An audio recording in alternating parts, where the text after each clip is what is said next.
Hey guys, welcome to disabilities and associated subjects. मैं हूं सुरभि गुप्ता और आज हम लोकोमोटर डिसेबिलिटी और लेप्रोसिक्यूट के बारे में कुछ बेसिक चीज़ें जानेंगे। लोकोमोटर से मतलब है गामक क्रियाएं, यानी कि चलने फिरने की जो क्रियाएं होती हैं, और डिसेबिलिटी का मतलब होता है जिन अंगों के द्वारा वो क्रियाएं की जाती हैं उसमें बाधा आना या रुकावट आना।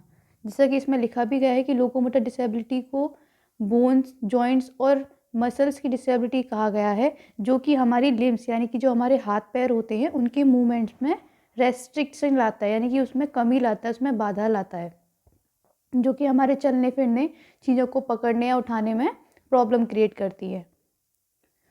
लोकोमोटर एक लैटिन वर्ड है जिसमें लोको का मतलब होता है फ्रॉम अ प्लेस और मोटिवस का मतलब होता है कॉजिंग मोशन, यानी कि एक प्लेस से दूसरे प्लेस पे जाने के लिए, या कहें कि इंग्लिश में moving from one place to another.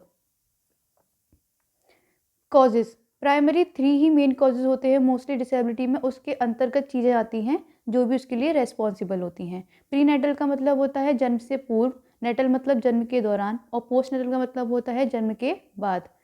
जन्म से पहले अधिकतर माँ के द्वारा जो कार्य किए जाते हैं या फिर माँ के साथ जो चीज़ें होती हैं वो रेस्पॉन्सिबल होती हैं एक बच्चे के डिसेबल होने में। जैसे कि मान लीजिए अगर माँ ने बच्चे को कंसीव किया हुआ है, उसको रूबेला हो जाता है या फिर उसको तेज़ बुखार या पीलिया हो जाता है, तो उसके बचाव के लिए माँ बहुत ज़्यादा मात्रा में ड्रग्स ले लेती है।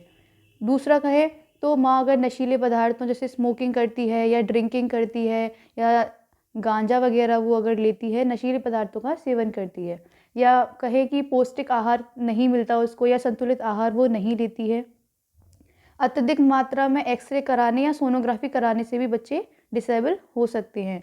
अगर माँ का ब्लड रिलेशन में ही उसकी शादी हो, उसके पास के ही भाई में शादी हो गई हो, तो वो भी एक कारण होता है, या एक्सीडेंट हो गया हो माँ का गर्भधारण करने के बाद।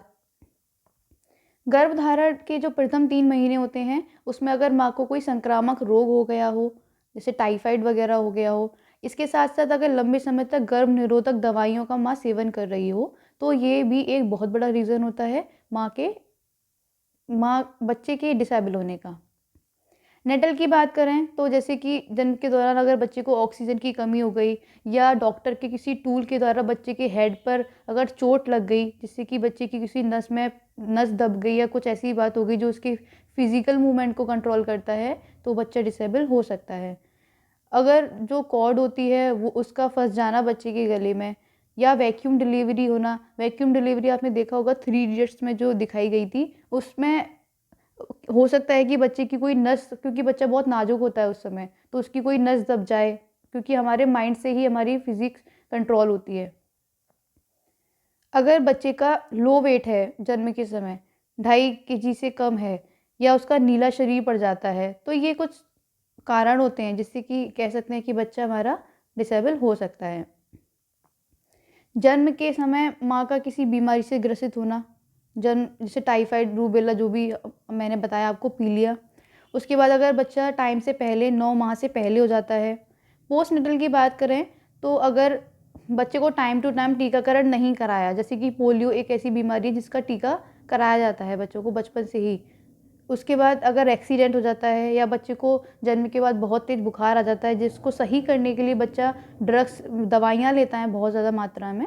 उसके साथ साथ अगर संक्रमित रोग हो जाता है उसको जन्म के तुरंत बाद ही, जैसे पीलिया है या टाइफाइड हो जाता है, या दवाइयों का रिएक्शन कर जाता है बच्चे को, तो पॉसिबिलिटी है कि बच्चा लोकोमोटर डिसेबल हो सकता है। करेक्टरिस्टिक्स की बात करें तो sign of pain during physical exercise. अगर आप फिजिकल एक्सरसाइज करते हैं या फिजिकल कोई भी वर्क करते हैं तो आपको पेन फील होगा, आपको मुश्किल होगी उस काम को करने के लिए, आपको मुश्किल होंगी बैठने, उठने, खड़े होने, चलने में। जर्की मूवमेंट हो जाएगा अचानक से, जैसे कि अगर आपको बोला जाए कि आप गिलास उठाइए तो अचानक से आपका हाथ उस साइड जाएगा, आपको नॉर्मल कंट्रोल नहीं होगा अपने मसल्स पे। प्रॉब्लम होगी चीज़ों को उठाने पकड़ने में, ग्रिपिंग नहीं होगी आपके हाथों में। प्रिवेंशन हम 3 लेवल पे करते हैं। ऐसा कह सकते हैं कि बच्चे के जन्म से पहले जो प्रिकॉशंस लिए जाते हैं, उसके साथ साथ लेवल 2 पे अगर वो डिसेबिलिटी माइल्ड लेवल पे दिखती है, या और लेवल 3 में हम उसकी बात करते हैं अगर उस डिसेबिलिटी को थोड़ा टाइम हो गया हो या फिर वो मॉडरेट से सीवियर की स्टेज में हो। लेवल 1 में हम प्रिवेंशन ऑफ कॉन्जेनाइटल डिसीज़, ले सकते हैं काउंसलिंग के थ्रू। बच्चे के जन्म से पहले ही हम काउंसलिंग करा सकते हैं कि क्या क्या चीज़ें हमें नहीं करनी चाहिए या क्या क्या चीज़ें हमें करनी चाहिए, क्या चीज़ें नहीं होनी चाहिए हमारे साथ, ये सारी चीज़ें हम जान सकते हैं। हेल्थ एजुकेशन कर सकते हैं, रेगुलर चेकअप करा सकते हैं। हम सोनोग्राफी को अवॉइड कर सकते हैं बहुत ज़्यादा अधिक मात्रा में। हम स्मोकिंग को अवॉइड कर सकते हैं। ड्रग्स बहुत ज़्यादा नहीं लेने चाहिए। इंजरीज और एक्सीडेंट से भी बचा जा सकता है। लेवल 2 में अगर मान लीजिए हमें पता चल गया कि बच्चे को हो चुकी है डिसेबिलिटी या बच्चा डिसेबल हो सकता है, तो अर्ली इंटरवेंशन डॉक्टर से हमें सलाह लेनी है कि किस तरीके से उसको रोका जाए और किस तरीके से उसको रिकवर किया जाए। उसके साथ साथ लेवल 3 में जब वो एक टाइम हो चुका है उस डिसेबिलिटी को, तो हम साइको सोशल यानी कि फैमिली और सोसाइटी का जो मेंटली सपोर्ट एक बच्चे को चाहिए होता है, वो बहुत ज़रूरी है उसके रिकवर या फिर उस बीमारी के साथ में रहने के लिए। उसको बहुत सपोर्ट की ज़रूरत होती है। उसके बाद मेडिकल एजुकेशन और एजुकेशन भी सेम रोल प्ले करते हैं प्रिवेंशन में। कुछ लोकोमोटर डिसेबिलिटीज़ हैं जैसे एम्पुटेशन है, जिसमें कि सर्जिकल ट्रीटमेंट के द्वारा हमारे बॉडी के कुछ पार्ट्स रिमूव कर दिए जाते हैं, जैसे कि हमारे हाथ या पैर को या फिंगर को रिमूव कर दिया जाता है, जिससे कि हम लोकोमोटर डिसेबिलिटी के अंतर्गत आते हैं। पोलियो में बात करें तो ये एक इन्फेक्शियस डिसीज़ है जो कि पोलियो वायरस के द्वारा होती है। इसमें हमारी मसल्स बहुत वीक हो जाती है, कंट्रोल नहीं होता हमें मसल्स पे।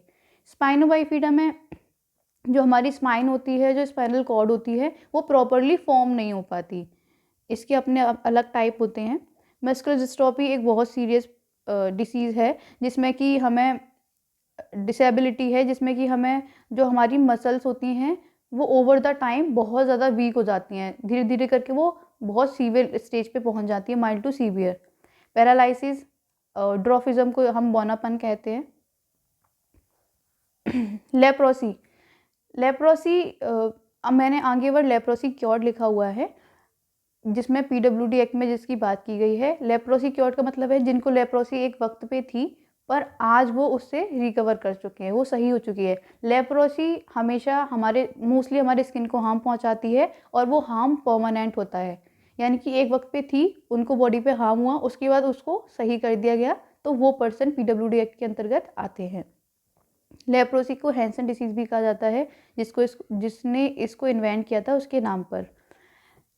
लेप्रोसी एक इन्फेक्शियस डिसीज़ है जो कि माइल्ड टू सीवियर हार्म पहुंचा सकती है हमारे स्किन को, हमारी नर्व डैमेज कर सकती है, हाथ पैरों की नर्व्स को। और ऐसा नहीं है कि लेप्रोसी अभी से है, ये बहुत टाइम से चली आ रही है। लेप्रोसी को हम हिंदी में कुष्ठ भी कहते हैं, कुष्ठ रोग जिसको हम कहते हैं। और लेप्रोसी जो है वो बहुत स्लो ग्रोइंग प्रोसेस है। लेप्रोसी आपको अचानक से नहीं पता चलेगा, कई 7 दिनों में आपको सिम्टम्स पता चल जाएं या 21 दिनों में आपको कोरोना की तरह सिम्टम्स पता चल जाए, ऐसा नहीं होता। ये 2 से 5 साल में भी इसके सिम्टम्स दिख सकते हैं और मैक्सिमम 20 ईयर्स के बाद, यानी कि जब आपको बैक्टीरिया कि आप टच में आए हैं उस वक्त से लेके 20 ईयर्स तक आपको लग सकते हैं इसके सिम्टम्स अपीयर होने में। इसका जो बैक्टीरिया है उसको हम माइक्रोबैक्टीरियम लेप्टी कहते हैं, जिसको एक साइंटिस्ट ने पता किया था 1873 में। अफेक्टेड पार्ट कौन से होते हैं लेप्रोसी में? प्राइमरीली हमारी स्किन होती है और हमारी नर्व्स होती हैं जो ब्रेन के आउटसाइड होती है, और स्पाइनल कॉर्ड भी। इसके साथ साथ ये हमारी आई और जो नोज़ के टिश्यूज़ होते हैं उसको भी अफेक्ट करता है। सिम्टम्स की बात करें तो ये हमारे स्किन पे बहुत गहरे घाव बना देता है, और वो जो घाव होते हैं वो कुछ दिन, कुछ वीक या महीनों तक सही नहीं होते हैं। उसके बाद ये हमारी स्किन को फीका कर देता है जहाँ पर वो घाव हुए होते हैं, और हमें वहाँ पे सेंसेशन नहीं होता, उस जगह पे, उस स्किन पे हमें सेंसेशन नहीं होता, हमें फीलिंग्स नहीं होती। हमारी मसल्स बहुत वीक कर देता है लेप्रोसी में। कुछ इम्पोर्टेंट चीज़ जो मैं आपको पहले बता चुकी हूँ कि जो इसके सिम्टम्स हैं वो 3 से 5 साल तक अपीयर होते हैं, और कहीं कहीं तो ये 20 ईयर्स तक अपीयर होने में टाइम लगा देते हैं। जब आप बैक्टीरिया के कांटेक्ट में आई हैं वहाँ से लेके इसके सिम्टम्स दिखने तक जो टाइम पीरियड होता है उसको इंक्यूबेशन कहते हैं। कभी कभी अगर ये टाइम पीरियड बहुत ज़्यादा होता है तो डॉक्टर्स को पता लगाने में भी मुश्किल होती है कि कब आप बैक्टीरिया के कांटेक्ट में आए थे और कब आप इन्फेक्टेड हुए थे इस बैक्टीरिया से। टाइप, इसके मेन 3 टाइप हैं: ट्यूबरक्लोरॉइड, लेप्रोमेटस और बॉर्डरलाइन। बॉर्डरलाइन में ट्यूबरक्लोरॉइड और लेप्रोमेटस दोनों ही आते हैं। ट्यूबरक्लोसिस एक माइल्ड लेवल का लेप्रोसी क्योर डिसेबिलिटी है जिसमें बहुत कम हमें हार्म होता है, हमारी स्किन हार्म होती है जिसमें, लेकिन बहुत कम इफेक्ट होता है। और जो लेप्रोमेटस है इसमें हमारी kidney, even male reproductive organ skin के साथ साथ अफेक्टेड होता है। डॉक्टर इसको अपनी लैंग्वेज में अलग अलग नाम से बुलाते हैं, जैसे SL, PB, PB और MB करके। प्रेग्नेंट वूमेन को अगर लेप्रोसी क्योर्ड है तो ये बिल्कुल भी नहीं है कि ये उसके बच्चे में ट्रांसफ़र होगा, यानी कि ये सेक्सुअल कॉन्टेक्ट से भी ट्रांसफ़र नहीं होता, जेनेटिक लेप्रोसी क्योर्ड नहीं होता है। हाँ, लेकिन जैसे कि अगर जिसको लेप्रोसी क्योर्ड है उसकी अगर उसकी कहें कि अगर उसने स्नीच किया है तो वो ड्रॉप्स अगर आपके अंदर चली गई तो आपको लेप्रोसी क्योर्ड हो सकता है। ये बैक्टीरियल होता है ये। और ये नेक्स्ट लेप्रोसी डायग्नोसिस की बात करें तो किस तरीके से डायग्नोस किया जाता है कि मान लीजिए अगर आप डॉक्टर को दिखाने गए हैं, कोई आपको घाव हो गया है, वो महीनों तक ठीक नहीं हो रहा, तो डॉक्टर क्या करेगा कि आपका थोड़ा सा सैंपल लेके लैब में भेज देगा एग्जामाइन करने के लिए, जिसको हम स्किन बायोप्सी कहते हैं। उसके बाद डॉक्टर आपका एक स्मीयर टेस्ट भी करेगा, तो उसमें अगर आपका बैक्टीरिया अगर उसमें प्रेजेंट होंगे तो उससे पता लगाया जा सकता है कि आपको किस तरीके का लेप्रोसी है। ट्रीटमेंट की बात करें तो लेप्रोसी एक क्यूरेबल डिसीज़ है, आप उसका ट्रीटमेंट कर सकते हैं। मल्टी ड्रग थेरेपी सबसे ज़्यादा फेमस थेरेपी है, जिसमें डॉक्टर आपको अलग अलग तरीके के ड्रग्स देता है, एंटीबायोटिक देता है जिसमें आपको, और इसका जो टाइम पीरियड है लेप्रोसी क्योर करने का वो 6 मंथ टू 1 ईयर हो सकता है। और आपके किस टाइप का आपको लेप्रोसी है उसके अकॉर्डिंग आपको ड्रग्स दिए जाते हैं। कॉम्प्लिकेशंस की बात करें तो ये अगर बहुत लंबे समय तक आपको लेप्रोसी है तो ये बहुत ज़्यादा हार्म पहुंचा सकता है आपके फीट को, आपके आइज़ को, इवन ब्लाइंडनेस भी आपको हो सकती है। उसके साथ साथ हेयर लॉस, इनफर्टिलिटी, और हमारी किडनी भी वीक हो जाती है बहुत अगर टाइम तक ये रहता है तो, और परमानेंट डैमेज हो जाता है हमारी नर्व्स में, सेंसेशन ख़त्म हो जाता है, ब्रेन और स्पाइनल कॉर्ड को भी ये बहुत ज़्यादा हार्म पहुंचाती है। हमारी इनसाइड दी नोज़, हमारी नोज़ के जो टिश्यूज़ होते हैं उसको बहुत ज़्यादा हार्म पहुंचाती है, जिसकी वजह से हो सकता है कि हमारी नोज़ से बहुत ज़्यादा ब्लीडिंग भी हो। तो इसी के साथ वीडियो को ख़त्म करते हैं। If you like the video please share. जय हिंद।